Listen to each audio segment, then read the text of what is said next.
नामावली का जब गान करते हैं तो शिल्पिल्ले बाई का स्मरण आता है उसमें। सुत विष दियो पूज शिल्पिल्ले भक्ति रसीली पाई। देखो कितना विश्वास होता है भक्त को, कैसा वो श्रद्धावान होता है। एक राजकुमारी और दूसरी एक जमींदार की पुत्री, दोनों को मित्रता थी। एक दिन राजा के यहां भगवत प्रेमी महात्मा आए। वो संत सेवी राजा थे। महात्मा जन आते रहते थे और महात्माओं का कार्य ही होता है निरंतर अपने प्रभु की सेवा और सुमिरन में मगन रहना। सेवा सुमिरन ये बहुत बड़ी सामर्थ्य है। अगर हम हर समय सेवा और सुमिरन में रहें तो कभी कोई माया प्रपंच हमें परास्त नहीं कर सकता। जहां हम सेवा सुमिरन से अलग हुए वहीं माया का प्रभाव पड़ता है। तो भगवान का शालिग्राम स्वरूप उनके पास था। खूब भाव से सेवा कर रहे थे और नवीन अवस्था की कोमल हृदय वाली ये दोनों सखियां देख रही थी। इनके मन में आया ऐसे हम भी ठाकुर सेवा करेंगे। देखने से सुनने से हमारे हृदय में प्रभाव पड़ता है। गंदी बातें देखेंगे, गंदी बातें सुनेंगे, उसी का चिंतन होगा, हृदय गंदे आचरणों की प्रेरणा वाला बन जाएगा। अगर हम भागवतिक बातें सुनेंगे, भागवतिक दर्शन करेंगे तो भागवतिक चिंतन होगा, हृदय भागवतिक प्रेरणा वाला बन जाएगा। कई दिन संत भगवान रुके, रोज सेवा कीर्तन कथा, सरल हृदया। उन दोनों सखियों में बात आई कि चल करके संत भगवान से कहते हमको भी ठाकुर जी दीजिए। दोनों ने चरण पकड़कर प्रार्थना की, गुरुदेव हमारे हृदय में भी इच्छा हो रही कि हमें ठाकुर सेवा मिले। अब दोनों बच्चे ही थे। संत भगवान ने विचार किया सेवा पद्धति में बहुत सावधानी की आवश्यकता होती है। अभी ये बच्चे हैं, कहीं सेवा अपराध न बन जाए। सेवा अपराध भी होता है। उपासना में चलने वाले उपासक को सेवा अपराध और उप सेवा अपराध 32 ये 64, इन पर सावधान रहना चाहिए। ये गलती नहीं होनी चाहिए। जैसे आप ठाकुर सेवक हैं, अपने घर में सेवा विराजमान किए हुए हैं। अब जैसे आपको ठाकुर जी के दर्शन के लिए जाना है, जहां तक ठाकुर जी के दर्शन करने के लिए जाना है, हो सके तो पादुका न पहने, नंगे पैर दर्शन करने जाए। यदि आप में ऐसी सामर्थ्य नहीं है किसी कारण से, तो सीढ़ियों में पादुका नहीं पहनना चाहिए। जहां से मंदिर की सीढ़ियां हैं, पादुका उतार कर माथा रखकर सीढ़ी में फिर चढ़ना चाहिए। खड़ाओं या पादुका पहन करके श्री विग्रह के दर्शन करने के लिए जाने में फिर अपराध लगता है। अरे अपने मालिक के दर्शन करने जा रहे हैं, स्वामी के दर्शन करने जा रहे हैं, प्रभु के दर्शन करने जा रहे हैं, तो अपनी कुटिया से और मंदिर तक नंगे पैर जाना चाहिए। ये भावना रखनी चाहिए। भरत जी जा रहे हैं प्रभु के दर्शन करने के लिए, अयोध्या से पैदल ही चले थे, तो सुकुमार चरणारविंद तो बड़े बड़े फफोके छाले पड़ गए थे। वशिष्ठ जी ने देखा, सबने मिलकर भरत जी से कहा पालकी पे बैठ जाइए। तो उन्होंने कहा हाँ, मेरे प्रभु यहाँ नंगे पैर चले हैं और मैं पालकी पे बैठ जाऊं? उचित तो ये है कि अपने प्रभु के दर्शन के लिए मैं जा रहा हूं, तो जहां जहां प्रभु के चरण पड़े वहां मेरा शीश पड़े, अर्थात सिर भर जाऊं। उचित मोरा सप्ते सेवक धर्म कठोरा। यहां मैं सर के बल चल के जाऊं पर असमर्थ हूं। तो आप कह रहे हैं पैर में छाले पड़ गए, आप सवारी में बैठ जाइए। ऐसा नहीं हो सकता। तो अपने प्रभु के दर्शन करने के लिए जब जाए तो हो सके सामर्थ्य हो तो पादुका न पहने, कोई खड़ाऊं चप्पल जूता आदि ना पहने। अगर पहने हैं तो बस सीढ़ी तक ही पहन कर जाए, ऊपर सीढ़ियों के नहीं। इतने सुकुमार मत बनो, ये आग में जलाया जाएगा शरीर, ये गाड़ दिया जाएगा शरीर, इससे ज्यादा प्यार ना करो। अब इतना दृढ़ विश्वास कि ये बच्चे हैं, सेवा भाव कैसे पूर्ण कर पाएंगे? तो उन संत भगवान ने दोनों बच्चियों से कहा, कल ठाकुर जी लाएंगे, हम आपको दे देंगे। तो गांव में घूमे तो आसपास गोले गोले से पत्थर मिले, पत्थर लाए 2 और कहा कि ये लो तुम्हारे ठाकुर जी हैं। दोनों को दिया। देखो गुरु वचनों पर और गुरु प्रदत्त सेवा वस्तु पर कितना भाव होना चाहिए।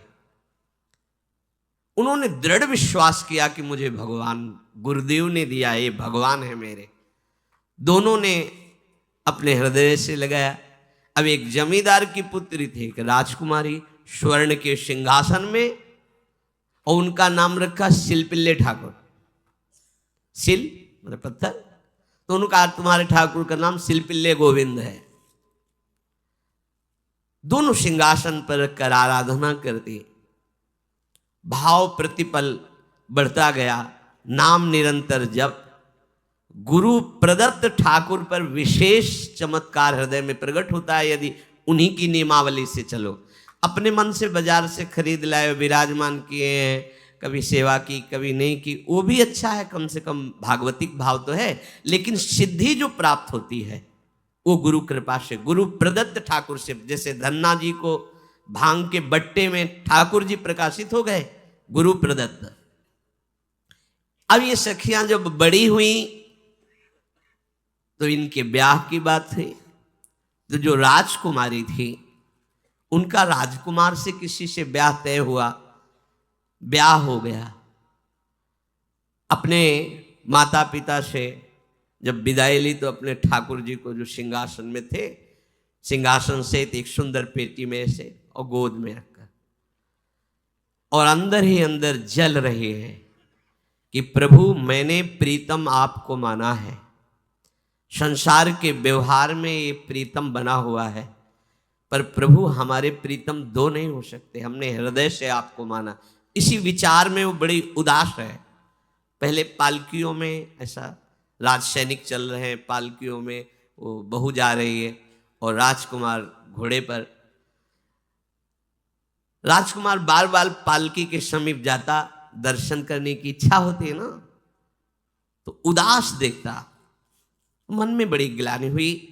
उसने कहा, एक नदी थी, उसने कहा यहाँ हम थोड़ी देर विश्राम करना चाहते हैं, राजकुमारी की पालकी रखी जाए और सैनिक दूर खड़े हो। तो राजकुमार वैसे ही आज्ञा हुई। तो बात करना चाहते हैं पर वो ना देखती है और ना बात करती है, और इतना सुंदर रूप क्योंकि ब्रह्मचारिणी और भगवत आराधना। अब उसके हृदय में जलन हुई कि ऐसा क्या है जो हमसे बात नहीं कर रही। बस बार बार ऐसे पिटारी खोल के ऐसे ठाकुर जी को देखती। नाम जप और सेवा के प्रभाव से वो सिल नहीं रह गया था, वहां उसको सांवरे श्याम सुंदर की झांकी मिलती थी। जब अपने शिल्पिल्ले ठाकुर जी को देखती तो ललित त्रिभंगी श्री लालजू महाराज श्याम सुंदर दिखाए, अत्यंत आसक्ति। गुरु प्रदत्त किसी भी शब्द में, किसी भी वस्तु में दिव्यता होती है, बस हमारी भावना होनी चाहिए। अरे बोले ये हम नहीं दे सकते, ये गुरु प्रदत्त है, नहीं हम प्राण दे सकते हैं, लेकिन ये नहीं। जिसका गुरु वचन पर, गुरु प्रदत्त वस्तु पर, गुरु प्रदत्त ठाकुर पर दृढ़ निष्ठा हो गई, वही सिद्ध हो जाता है।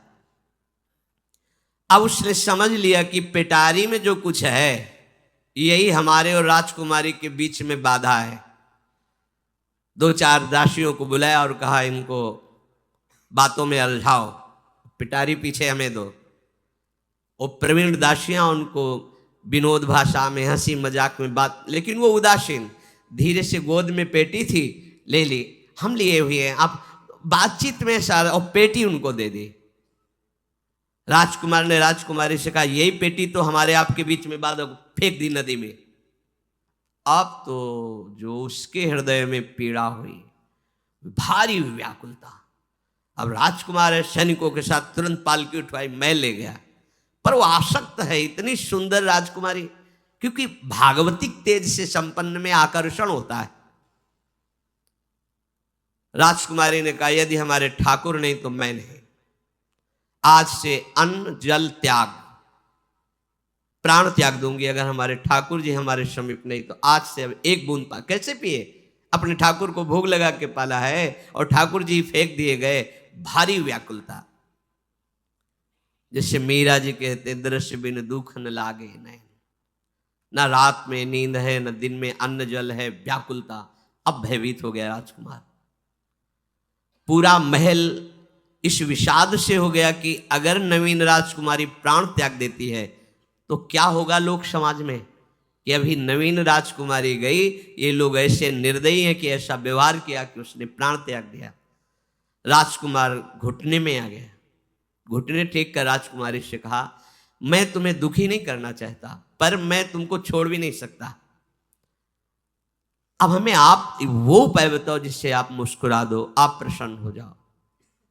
तो उनका, हम अपने ठाकुर के बिना जीवित नहीं रह सकती। यदि आप हमें जीवित देखना चाहते तो हमारे ठाकुर जी ला के दो। ठाकुर जी को नदी में फेंक दिया था। पारिवारिक जनों के साथ राजकुमार उस नदी के तट पर गए और राजकुमारी से कहा, तुम्हें इतना प्रेम ठाकुर जी से, तो तुमसे ठाकुर जी कितना प्रेम करते हैं? अगर तुमसे ठाकुर जी प्रेम करते हैं तो मुझे प्रमाणित कर दो, तो मैं जीवन भर तुम्हारी आज्ञा में रहूंगा। अच्छा, तो तुम ये देखना चाहते हो कि ठाकुर जी हमसे कितना प्रेम करते हैं? हाथ फैलाया और आर्त भाव से पुकारा कि गोविंद, अब आपके बिना मैंने जीवित नहीं रहना।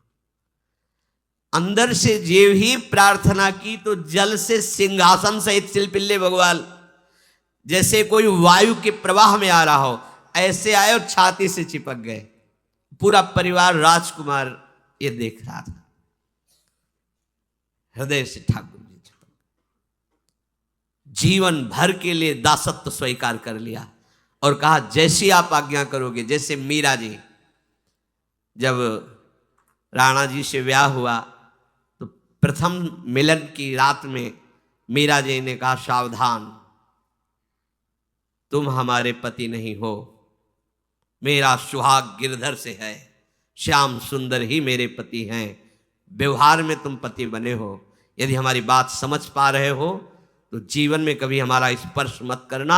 ये जीवन केवल गिरधर के लिए, दूसरे के लिए नहीं।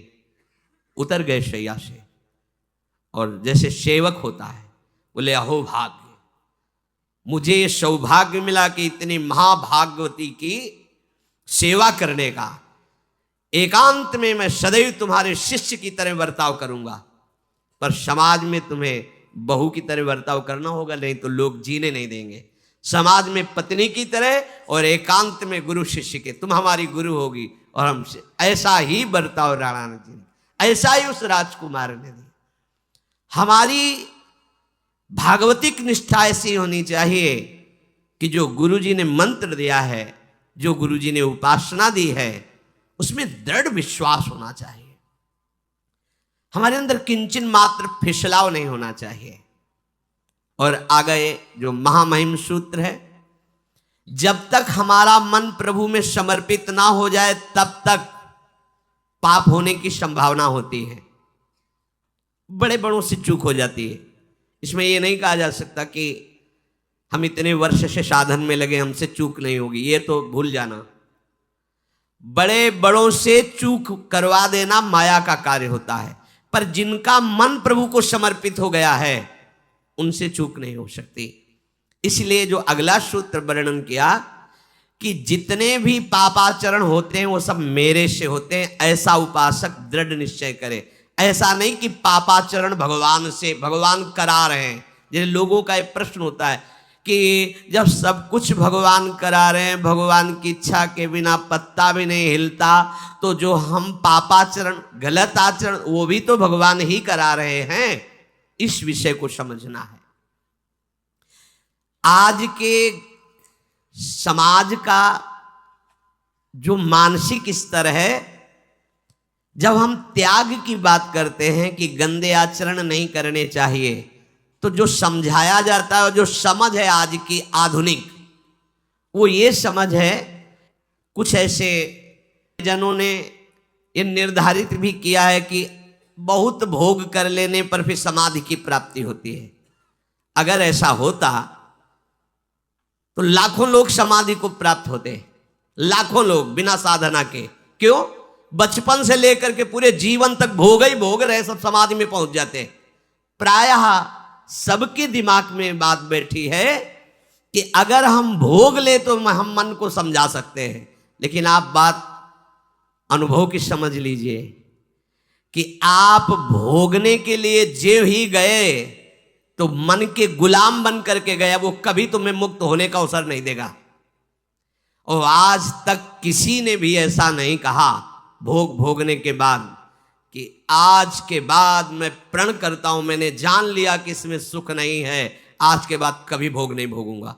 कभी किसी ने नहीं कहा। सबको इस दलदल में गिरने के बाद सदगुरु या भगवान ने ही निकाला है, स्वयं आज तक कोई निकल नहीं पाया, कोई नहीं निकल पाया। ये ऐसा दलदल है। पर लोगों की भ्रांति रहती है कि ये जो मेरा मन जिन भोगों के लिए लालायित हो रहा है, उन भोगों को खूब भोगूं, फिर बाद में अनुभव जब हो जाएगा तब हम इनका त्याग करके फिर भजन मार्ग में चलेंगे। जो भजन मार्ग में चलते हैं उनके मन में भी लगा रहता है कि अगर एक बार भोग लूं तो मन को समझा तो सकता हूं। यह है आधुनिक सोच, यह है हमारे मानसिक सोच का स्तर। सब लोग देख लीजिए। अब भागवतिक सोच और शास्त्र सिद्धांत का जो मत है वो ये है, ये डंके की चोट से गाया गया है और इसी मार्ग में चल करके समाधि को प्राप्त हुए महापुरुष। एक भी कोई ऐसा समाधिस्थ महापुरुष बता दिया जाए विश्व में जिसने भोगों के भोगने के बाद समाधि को प्राप्त हुआ हो।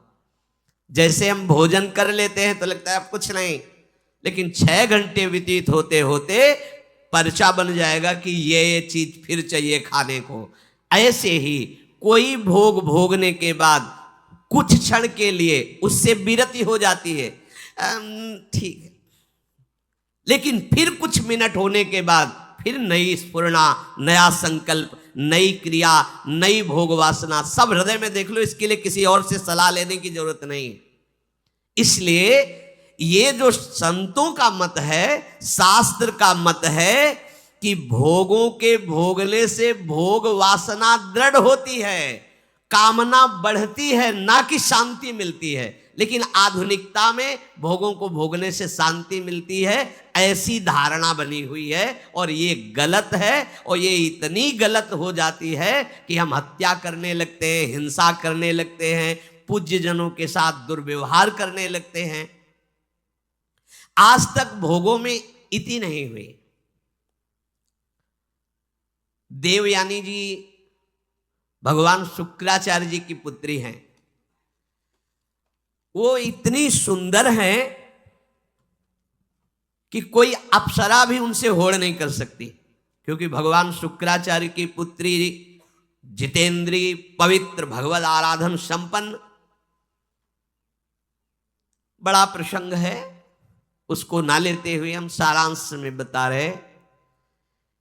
वृषपर्वा की पुत्री शर्मिष्ठा, ये असुर राजकुमारी हैं, दैत्यराज वृषपर्वा, उनकी पुत्री शर्मिष्ठा, और दैत्य गुरु भगवान शुक्राचार्य उनकी पुत्री देवयानी बड़े समाज के साथ जंगल में गई हुई थी। एक बड़ा दिव्य सरोवर था, तुलसी में सब राजकुमारियां स्नान कर रही थी। अचानक वहां से कोई महात्मा निकले तो जल्दी में सबने वस्त्र धारण किए। तो शर्मिष्ठा के वस्त्र देवयानी ने और देवयानी के वस्त्र शर्मिष्ठा, वो महात्मा निकल गए। वहां कोई उनको टिकना तो था नहीं। देवयानी ने देखा कि मेरे पवित्र वस्त्र, देवयानी ने वस्त्र धारण नहीं किया शर्मिष्ठा के। जो महात्मा चले तो देखा कि हमारे वस्त्र राजपुत्री शर्मिष्ठा धारण किए।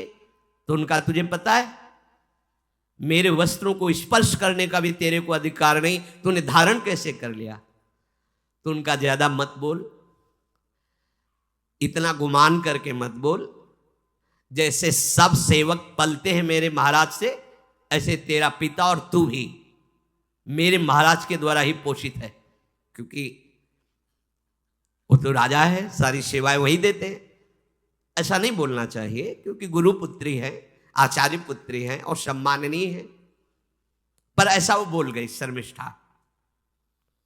देवयानी ने कहा तुझे पता है अगर मेरे पिता की दृष्टि बदल जाए तो 2 मिनट में देवता तेरे पिता सहित संपूर्ण राज्य को नष्ट कर देंगे। मेरे पिताजी के भय से ही देवता आक्रमण नहीं कर। शुक्राचार्य मंत्रवेत्ता है।